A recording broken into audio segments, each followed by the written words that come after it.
आदमी ने सर संस्कृत का एक शब्द ना जाना हो, अब यह समस्या है तो पढ़ी ना हो, हाँ, वो यही फुआरदा परोसेगा और क्या करेगा। सोलंकी जी, बहुत बहुत बहुत कष्ट की बात है कि उनमें प्रायः 99% लोग संस्कृत जानते ही नहीं है।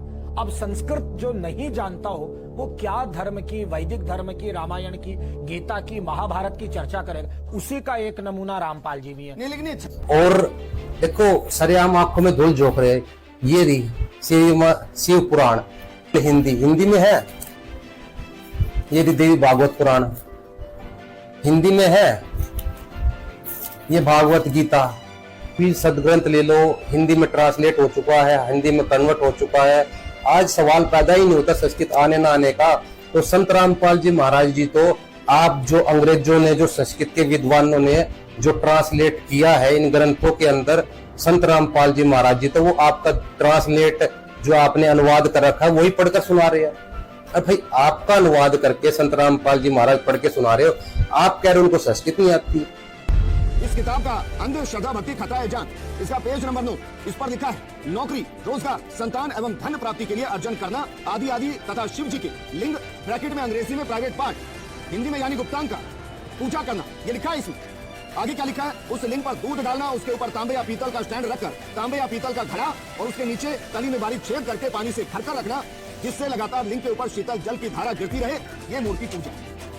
उन्होंने शिवलिंग को गुप्तांग बताया और ये किताब में साफ-साफ लिखा और ये किताब घोटाले से बिक रही है। जो शिव पुराण बोल रहा है, ये क्या कर रहा है, लिंग और लिंगी आप दिखाते हैं आपको, ये इसी का जो ये लिंग जो है ये प्राइवेट पार्ट है, आपको दिखाते हैं लिंग के बारे में। ये देखिए, ये शिव पुराण सचित शिव पुराण सचित मोट टाइप, ये गीता प्रेस से प्रकाशित है। इसका जो कोड है 789। आप क्या कहता है, इनको बोलता है कि वह मेरे ब्रह्म रूप का बोध कराने वाला है, यह मेरा ही लिंग है। ये चिन्ह तो इन्होंने ब्रैकेट में अपनी तरफ से लिखा है, यहाँ पर बोला वह ब्रह्म स्वरूप का बोध कराने वाला है, यह मेरा ही लिंग है। तुम दोनों प्रतिदिन यहाँ रहकर इसका पूजन करो, यह मेरा ही स्वरूप है और मेरे समीप की प्राप्ति कराने वाला है। लिंग और लिंगी, लिंग और योनि लिंगी नित्य अभेद होने के कारण मेरे ही इस लिंग का महान पुरुषों को पूजन करना चाहिए। अब ये लिंग और लिंगी और क्लियर करते हैं, इसमें क्लियर हो जाएगा। हाँ, लिंग की लंबाई निर्माण करता या स्थापना करने वाले जमान के 12 अंगुल के बराबर होनी चाहिए।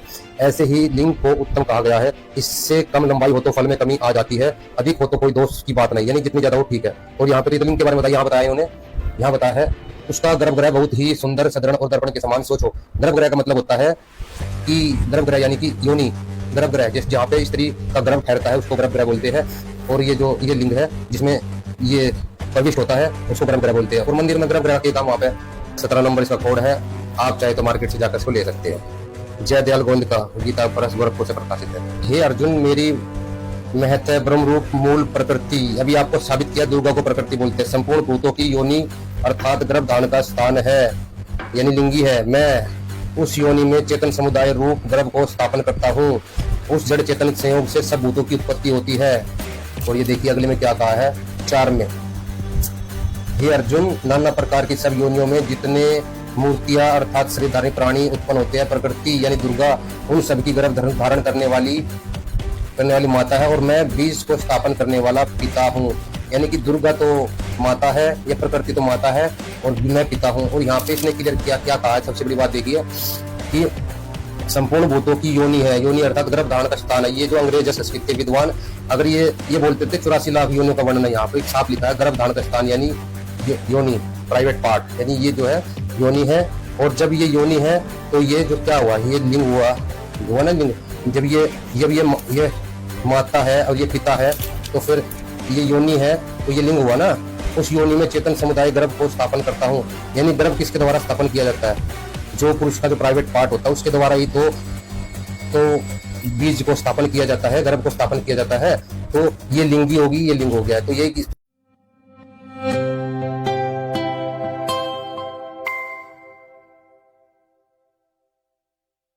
सभी को राम राम सत साहेब। आप देख रहे हो एकम अद्वितीयम, जिस पर आपको एक सनातन परमात्मा से जुड़ी जानकारी मिलती है, शास्त्रों के आधार से बातें होती है और पाखंड का विरोध होता है, अज्ञान का विरोध किया जाता है। तो आज का हमारा जो टॉपिक है, विजेंद्र सोलंकी जो जिनका फर्स्ट इंडिया न्यूज चैनल है, उन्होंने संत रामपाल जी महाराज जी किताबों को लेकर कुछ टिप्पणी की है।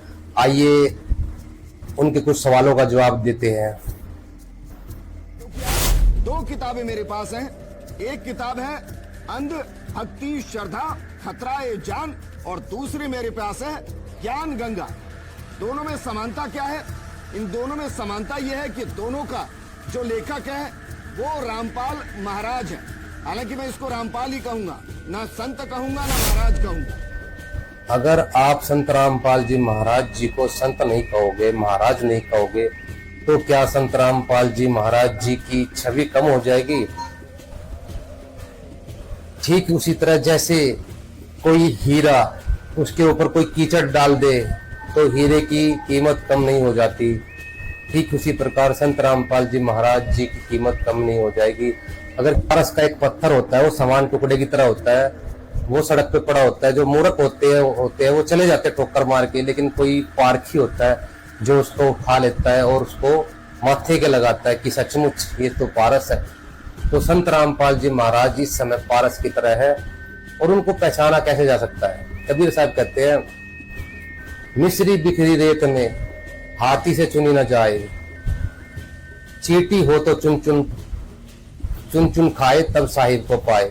यानी जो चींटी होती है ना, वो ही अगर रेत के अंदर मिश्री बिखरा दे तो हाथी नहीं खा सकता, उसको चींटी खा सकती है। तो संत रामपाल जी महाराज जी का ज्ञान ये ऐसे है जैसे रेत में मिश्री बिखरा दी जाए हो, मिश्री मिला दी जाए, चीनी शुगर, तो उसको हाथी नहीं खा सकता, उसको आप जैसे हाथी नहीं खा सकते, यानी समझ नहीं सकते, उसको चींटी यानी दास बनना पड़ता है उसको समझने के लिए।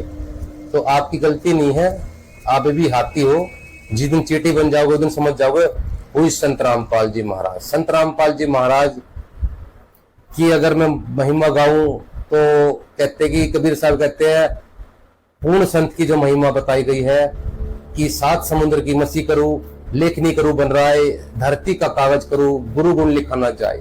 ये वाणी ओनली केवल संत रामपाल जी महाराज जी पर ही सेट होती है, इस पृथ्वी पर और किसी पे होती भी नहीं है।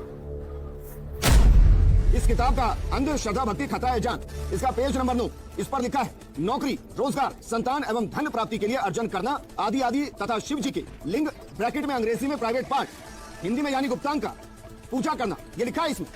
आगे क्या लिखा है? उस लिंग पर दूध डालना, उसके ऊपर तांबे या पीतल का स्टैंड रखकर तांबे या पीतल का घड़ा और उसके नीचे तली में बारीक छेद करके पानी से भरकर रखना, जिससे लगातार लिंग के ऊपर शीतल जल की धारा गिरती रहे, ये मूर्ति पूजा। उन्होंने शिवलिंग को गुप्तांग बताया और ये किताब में साफ साफ लिखा और ये किताब घड़ाले से बिक रही है। अब इसके पेज नंबर ज्ञान, इसमें क्या लिखा है जरा इसका सिर्फ एक पैरा में पढ़ रहा हूं, इसका पेज नंबर 24 और उसके आगे पेज नंबर 25 पर क्या लिखा है? लिखा है, काल ब्रह्म ने प्रकृति यानी दुर्गा से कहा कि अब मेरा कौन क्या बिगाड़ेगा, यह अहंकार से भरा हुआ स्वरूप, मनमानी करूंगा। प्रकृति ने फिर प्रार्थना की कि आप कुछ तो शर्म करो, प्रथम तो आप मेरे बड़े भाई हो, क्योंकि उसी पूर्ण परमात्मा की वचन शक्ति से आपकी अंडे से उत्पत्ति हुई और बाद में मेरी उत्पत्ति उसी परमेश्वर के वचन से हुई। इसके आगे क्या लिखा हुआ है? इसके आगे लिखा हुआ है कि मेरे पास पिता की प्रदान की हुई शक्ति है, जितने प्राणी आप कहोगे मैं वचन से उत्पन्न कर दूंगी। ज्योति निरंजन ने दुर्गा की एक भी विनय नहीं सुनी और कहा कि मुझे जो सजा मिलनी थी मिल गई, मुझे सतलोक से निष्कासित कर दिया गया, अब मनमानी करूंगा। और ये कहकर काल पुरुष ने प्रकृति के साथ जबरदस्ती शादी की और 3 पुत्रों को जन्मा। इसमें क्या कहा गया है? वो 3 पुत्र कौन से हैं? वो 3 पुत्र हैं ब्रह्मा जी, विष्णु जी और शंकर जी की उत्पत्ति। आज और ऐसा ना जाने कितना अज्ञानता है, कितना संक्रमण है, कितना जहर इन किताबों के अंदर है जो खुलेआम मिल रहा है। ये भाई कह रहा है कि जो शिव पुराण में संत रामपाल जी महाराज जी ने जो दिखाया है शिवलिंग यानी प्राइवेट पार्ट, भाई साहब लिंग और योनि दो ही तो मेल फीमेल होते हैं संसार में। सारी संसार की उत्पत्ति इन्हीं के माध्यम से होती है। आप देख रहे हो संसार में कोई भी स्त्री जो होती है वो माँ बनती है, बिना पुरुष के संपर्क में आए बिना वो माँ नहीं कहलाती। ये जो शिव पुराण बोल रहा है ये क्या कह रहा है? लिंग और लिंगी आप दिखाते हैं आपको, ये इसी का जो ये लिंग जो है ये प्राइवेट पार्ट है। आपको दिखाते हैं लिंग के बारे में। ये देखिए ये शिव पुराण, संस्कृत शिव पुराण सचित मोटाइप, ये गीता प्रेस गोरखपुर से प्रकाशित है। इसका जो कोड है 789 है, आप गीता प्रेस से जाकर ले सकते हो। इसके हम आते हैं पेज नंबर इस पे। ये देखिए शिव संस्कृत शिव महापुराण विद्वेश्वर संहिता पेज नंबर 44। ये इस ब्रह्मा और विष्णु का जब युद्ध होता है तो ये शिव जो है सतम के रूप में, लिंग आकार के रूप में, ये सदा शिव यानी ब्रह्मा विष्णु महेश का जो पिता वो काल जो है सदा शिवलिंग रूप में आ जाता है। ये क्या कहता है? इनको बोलता है कि वह मेरे ब्रह्म रूप का बोध कराने वाला है, यह मेरा ही लिंग है। ये चिन्ह तो इन्होंने ब्रैकेट में अपनी तरफ से लिखा है। यहाँ पर बोले वह ब्रह्म स्वरूप का बोध कराने वाला है, यह मेरा ही लिंग है। तुम दोनों प्रतिदिन यहाँ रहकर इसका पूजन करो, यह मेरा ही स्वरूप है और मेरे समीप की प्राप्ति कराने वाला है। लिंग और लिंगी, लिंग और योनि लिंगी नित्य अभेद होने के कारण मेरे ही इस लिंग का महान पुरुषों को पूजन करना चाहिए। अब ये लिंग और लिंगी और क्लियर करते हैं, इसी में क्लियर हो जाएगा। देखो आगे ये क्या है, इसी के हम पेज पे आ जाते हैं। यहाँ पर इस पेज पे आ गए हम। ये देखिए ये क्या कह रहे हैं यहाँ पर। सूत जी ने कहा लिंग की लंबाई निर्माणकर्ता या स्थापना करने वाले यजमान के 12 अंगुल के बराबर होनी चाहिए। ऐसे ही लिंग को उत्तम कहा गया है। इससे कम लंबाई हो तो फल में कमी आ जाती है, अधिक हो तो कोई दोष की बात नहीं, यानी जितनी ज्यादा हो ठीक है। और यहाँ पे तो लिंग के बारे में बताया, यहाँ बताया इन्होंने, यहाँ बताया है उसका गर्भगृह बहुत ही सुंदर सदृढ़ और दर्पण के समान सोचो। गर्भगृह का मतलब होता है कि गर्भगृह यानी कि योनि, गर्भगृह जिस जहाँ पे स्त्री का गर्भ ठहरता है उसको गर्भगृह बोलते हैं। और ये लिंग है जिसमें ये प्रविष्ट होता है उसको गर्भगृह बोलते हैं। और मंदिर में गर्भगृह के काम वहाँ पे है, गर्भगृह बोलते हैं। यूट्यूब पे भी उस पे गूगल पे सर्च कर सकते हो, गूगल में सर्च करके दिखा। इसको जो ये लिंग और लिंगी बोला है शिव पुराण में, इसको और क्लियर करते हैं। और ये भी क्लियर करते हैं ब्रह्मा विष्णु महेश के माता पिता कौन है। ब्रह्मा विष्णु महेश की माता दुर्गा है और काल ये सदाशिव है, ये ओम है, ये एक भैरूपिया है। कभी ये महाशिव का रूप धारण करता है, कभी महाविष्णु का रूप धारण करता है। तो ये ओम है, ये ओम बस ये समझ लो। ओम क्या चीज है वो बताते हैं आपको। ये शिव पुराण पे आ जाती है। जब ब्रह्मा और विष्णु जी का युद्ध होता है आपस में, ये देख रहे हो आप, स्तंभ रूप में आगे प्रकट हो जाता है। ये कहता है, ये शिव रूप में आकर के बोलता है। ये जब ब्रह्मा विष्णु में इसका युद्ध होता है, बोला ब्रह्मा और विष्णु ने पूछा प्रभु सृष्टि आदि कर्तों के लक्षण क्या है, ये हमें दोनों को बताइए। भगवान शिव बोले पुत्रों तुम दोनों ने तपस्या करके प्रसन्न हुए मुझ परमेश्वर से सृष्टि और स्थिति नामक 2 कृत प्राप्त किए हैं। ये तुम दोनों को बहुत प्रिय है। इसी प्रकार मेरी विभूति स्वरूप रुद्र और महेश्वर ने अन्य 2 अन्य कृत प्राप्त किए हैं, सनार और तिरुभाव मुझसे प्राप्त किया है। यानी ये ब्रह्मा विष्णु महेश को बोल रहा है पुत्रों। आप जानते हो ब्रह्मा उत्पत्ति करता है, विष्णु पालन करता है, शंकर जी संहार करते हैं। तो इसने कहा कि रुद्र और महेश ने जो है संहार तिरुभाव का कर्त मुझसे प्राप्त किया है। और जो सृष्टि और स्थिति है वो विष्णु और ब्रह्मा ने प्राप्त किया। यानी इनसे अलग है ये जो पुत्रों बोल रहा है। और ये कहता है मैंने पूर्व काल में अपने स्वरूपभूत मंत्र का उपदेश किया है, जो ओंकार रूप से प्रसिद्ध है, वह मंगलकारी मंत्र है। सबसे पहले मेरे मुख से ओम प्रकट हुआ, जो मेरे स्वरूप को बोध कराने वाला ओंकार वाचक है, मैं वाचक हूँ। यानी जो ओम है ये इसी का मंत्र है, ये एक चिन्ह है। जैसे कहीं भी आप बीजेपी देखोगे, कमल का फूल देखोगे तो उससे आपको तुरंत पहचान होगी कि ये भाई बीजेपी का आदमी है या बीजेपी वाला है। तो ऐसे ही इसका जो ओम है ये चिन्ह है। जहां भी आप ओम देखोगे तुरंत समझ जाना ये काल है, ये ब्रह्मा विष्णु महेश का पिता है। बस आगे दूसरी बात अब आगे क्लियर करते हैं। ये तो क्लियर हो गया, ये जो ओम है ब्रह्मा विष्णु महेश का पिता है। ये भूल जाओ शिव है कौन है, बस ये ध्यान रखो, ये ओम जो है ब्रह्मा विष्णु महेश का पिता है। आगे चलते हैं, ब्रह्मा विष्णु महेश की माता कौन है वो देखते हैं। 138 संक्षिप्त भागवत, श्रीमद देवी भागवत संक्षिप्त मोटर टाइप, ये गीता प्रेस गोरखपुर से प्रकाशित है। इसमें लिखा है संक्षिप्त देवी भागवत के 138 पेज पर, तुम विष्णु जी कहते हैं अपनी माता दुर्गा की स्तुति करते समय कि तुम शुद्ध स्वरूपा हो, यह संसार तुम्ही से उद्भासित हो रहा है। मैं ब्रह्मा और शंकर हम सभी तुम्हारी कृपा से विद्यमान है। हमारा आविर्भाव और तिरुभाव हुआ करता है, यानी जन्म और मृत्यु होता है। आविर्भाव जन्म, तिरुभाव ने मृत्यु हुआ करता है। तुम नित्य हो, जगत जननी हो, सनातनी और प्रकृति देवी हो। यानी यहाँ पे नोट करने वाली बात है, दुर्गा को प्रकृति बोलते हैं। भगवान शंकर बोले देवी यदि माँ भाग विष्णु तुम्ही से प्रकट हुए तो उनके बाद उत्पन्न होने वाले ब्रह्मा भी तुम्हारे ही बालक हुए। फिर मैं तमोगुणी लीला करने वाला शंकर क्या तुम्हारी संतान नहीं हुआ? अर्थात मुझे भी उत्पन्न करने वाली तुम ही हो शिवे, तुम संसार की सृष्टि करने में बड़ी चतुर हो। यानी कि यहाँ पर ये क्लियर हो गया कि ब्रह्मा विष्णु महेश ने ये स्वीकार कर लिया दुर्गा उनकी माता है। और वहां पर जो ओम है वो बोल रहा है ब्रह्मा विष्णु महेश को कि पुत्रो। तो कहने का मतलब ये जो ब्रह्मा विष्णु महेश के जो पिताजी ये ओम साबित हो गए और दुर्गा जो है इनकी माता साबित होगी। और एक बात जरूर ध्यान रखना, दुर्गा माता को प्रकृति देवी बोलते हैं। अब हम आपको बिल्कुल लिंग और लिंगी जो है वो क्लियर कर देते हैं दुर्गा और काल के बारे में। अभी आपने शिव पुराण में पढ़ा, ये कह रहा था मेरा ओम मंत्र है, ये कह रहा था मेरा ओम मंत्र है।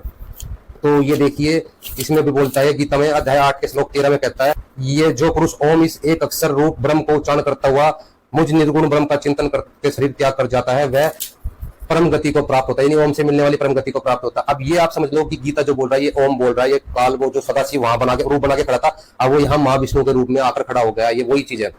ये गीता जो है ब्रह्मों में इसके पिता बोल रहे हैं। अब ये क्लियर, अब ये आगे क्या कहता है, अब मेन चीज टॉपिक का, ये मेन टॉपिक आपको दिखाते हैं। ये देखिए श्रीमद् भागवत गीता, ये जो है 17 नंबर इसका कोड है। आप चाहे तो मार्केट से जाकर इसको ले सकते हैं। जय दयाल गोविंद का गीता प्रेस गोरखपुर से प्रकाशित है। ये है अध्याय 14 का श्लोक नंबर 3। ये क्या कहते हैं कि हे अर्जुन, मेरी महत ब्रह्म रूप मूल प्रकृति, अभी आपको साबित किया दुर्गा को प्रकृति बोलते हैं, संपूर्ण भूतों की योनि अर्थात गर्भ धारण का स्थान है, यानी लिंगी है। मैं उस योनि में चेतन समुदाय रूप गर्भ को स्थापन करता हूँ। उस जड़ चेतन संयोग से सब भूतों की उत्पत्ति होती है। और ये देखिए अगले में क्या कहा है 4 में, हे अर्जुन, नाना प्रकार की सब योनियों में जितने मूर्तियां अर्थात शरीरधारी प्राणी उत्पन्न होते हैं, प्रकृति यानी दुर्गा उन सब की गर्भ धारण करने वाली माता है, और मैं बीज को स्थापन करने वाला पिता हूँ। यानी कि दुर्गा तो माता है, या प्रकृति तो माता है, और मैं पिता हूँ। और यहाँ पे इसने क्लियर किया, क्या कहा है, सबसे बड़ी बात देखिए कि संपूर्ण भूतों की योनि है, योनि अर्थात गर्भ धारण का स्थान है। ये जो अंग्रेज है संस्कृत के विद्वान, अगर ये बोलते थे 84 लाख योनियों का वर्णन है, यहाँ पे साफ लिखा है गर्भ धारण का स्थान यानी योनि प्राइवेट पार्ट, यानी ये जो है योनि है। और जब ये योनि है तो ये जो क्या हुआ, ये लिंग हुआ ना, लिंग। जब ये माता है और ये पिता है, तो फिर ये योनि है तो ये लिंग हुआ ना। उस योनि में चेतन समुदाय गर्भ को स्थापन करता हूँ, यानी गर्भ किसके द्वारा स्थापन किया जाता है, जो पुरुष का जो प्राइवेट पार्ट होता है उसके द्वारा ही तो बीज को स्थापन किया जाता है, गर्भ को स्थापन किया जाता है। तो ये लिंगी होगी, ये लिंग हो गया। तो ये शिव महापुराण में कह रहा है कि ये मेरा ही लिंग है, तो इसकी पूजा करनी चाहिए। आप अपना फॉर्म भरते होंगे, उस फॉर्म में एक जगह लिखा होता है लिंग। क्या लिखते हैं उसमें, स्त्री या पुरुष, मेल या फीमेल, यही लिखते हैं ना। करके 700 साल बाद रामपाल जी इस तरह से अशास्त्रीय तथ्यों को प्रस्तुत करें। संत रामपाल जी महाराज जितनी भी है शास्त्रीय बात करते हैं, लेकिन जो पाखंडी होते, जो पाखंड में सने हुए हैं, उनको उनकी बातें अशास्त्रीय लगती है। आदमी ने सर संस्कृत का एक शब्द ना जाना हो, अब यह समस्या है, तो पढ़ी ना हो, हाँ, वो यही फुआरदा परोसेगा और क्या करेगा। सोलंकी जी, मैं एक बात और कह रहा हूं, हमारे साथ एक विचित्र समस्या हो गई। आज ये बहुत कष्ट की बात है कि हमारे धर्माचार्य जो तमाम डिबेट्स में दिख रहे हैं, अखबारों में दिख रहे हैं, छा रहे हैं सोशल मीडिया में, ये बहुत बहुत बहुत कष्ट की बात है कि उनमें प्रायः 99% लोग संस्कृत जानते ही नहीं है। अब संस्कृत जो नहीं जानता हो वो क्या धर्म की, वैदिक धर्म की, रामायण की, गीता की, महाभारत की चर्चा करेगा। उसी का एक नमूना रामपाल जी भी है। नहीं, लेकिन ये कह रहे हैं संत रामपाल जी महाराज जी को संस्कृत नहीं आती। भाई साहब एक बात बताओ आप, ये शायद आज से 100 साल पहले वाले भारत में जी रहे हैं, जिस समय लोग अनपढ़ होते थे, अशिक्षित होते थे, लेकिन इनको ये नहीं पता आज पूरा मानव समाज शिक्षित है। और देखो सरेआम आंखों में धूल झोंक रहे हैं। ये रही शिव पुराण, ये क्या है, हिंदी में सचित मोटा टाइप, केवल हिंदी में है। ये देवी भागवत पुराण हिंदी में है। ये भागवत गीता, आप कोई भी सदग्रंथ ले लो, हिंदी में ट्रांसलेट हो चुका है, हिंदी में कन्वर्ट हो चुका है। आज सवाल पैदा ही नहीं होता संस्कृत आने ना आने का। तो संत रामपाल जी महाराज जी तो आप जो अंग्रेजों ने, जो संस्कृत के विद्वानों ने जो ट्रांसलेट किया है इन ग्रंथों के अंदर, संत रामपाल जी महाराज जी तो वो आपका ट्रांसलेट जो आपने अनुवाद कर रखा है वही पढ़कर सुना रहे हैं। अब भाई आपका अनुवाद करके संत रामपाल जी महाराज पढ़ के सुना रहे हो, आप कह रहे हो उनको संस्कृत नहीं आती। सबसे बड़े मूर्ख इंसान हो आप। या तो ये क्या हो ना कि आपका अनुवाद करना नहीं आता। संत रामपाल जी महाराज तो आपका अनुवाद सिखा रहे, आपका अनुवाद जो कर रखा है उसी में से तो बता रहे हैं, वो अपनी तरफ से थोड़ी बता रहे हैं। तो या तो आप ये तो कह नहीं सकते ये गीता वेद पुराण गलत है, संस्कृत नहीं आती। एक बार बताओ, एक संस्कृत भाषा सीखने से कोई विद्वान हो जाता है क्या? अगर एक भाषा सीखने से कोई विद्वान होता तो ये जैसे आजकल इंडिया के अंदर थोड़ी जिसको इंग्लिश आ जाती है बोलनी, वो चौड़ा हो जाता है, इंग्लिश आ गई मेरे को। भाई इंग्लैंड में जाके देख, जिस बच्चे को चड्डी भी पहननी नहीं आती ना इंग्लैंड में, वे भी इंग्लिश बोलते हैं, तो वे बच्चे भी विद्वान हो गए इस हिसाब से। तो अरब में किसी को मुसलमान धर्म में अरबी आ जाती है तो वो उनके बीच में कि भाई मेरे को अरबी आ गई। भाई अरब देशों में बच्चों को अरबी आती है। क्या वे सारे विद्वान हैं? एक भाषा सीख लेने से कोई विद्वान नहीं हो जाता। और इसने जो बोली है, इस शास्त्री ने जो बात बोली है, कह रहा है कि भाई संत रामपाल जी महाराज जी को संस्कृत नहीं आती। इसमें पूछता हूँ भाई, कबीर साहब को तो पढ़े भी लिखे भी थे, कबीर साहब तो अनपढ़ थे। तो उनकी आज कविताएं जो है, उनकी जो वाणियां है पूरे देश विदेश में सुनी जाती है। क्या वो विद्वान नहीं थे?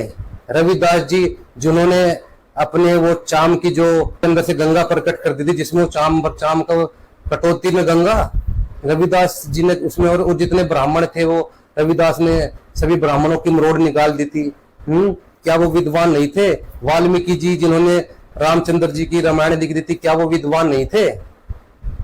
क्या विद्वान होने के लिए पढ़ा लिखा होना जरूरी है? संस्कृत का ज्ञान होना जरूरी है? आज इतने पढ़े लिखे हैं वो नरेंद्र मोदी जी है, वो भारत के प्रधानमंत्री, आज तक उनकी डिग्री किसी को नहीं मिली, और जितने भी पढ़े लिखे हैं सब उसके नीचे नौकरी कर रहे हैं।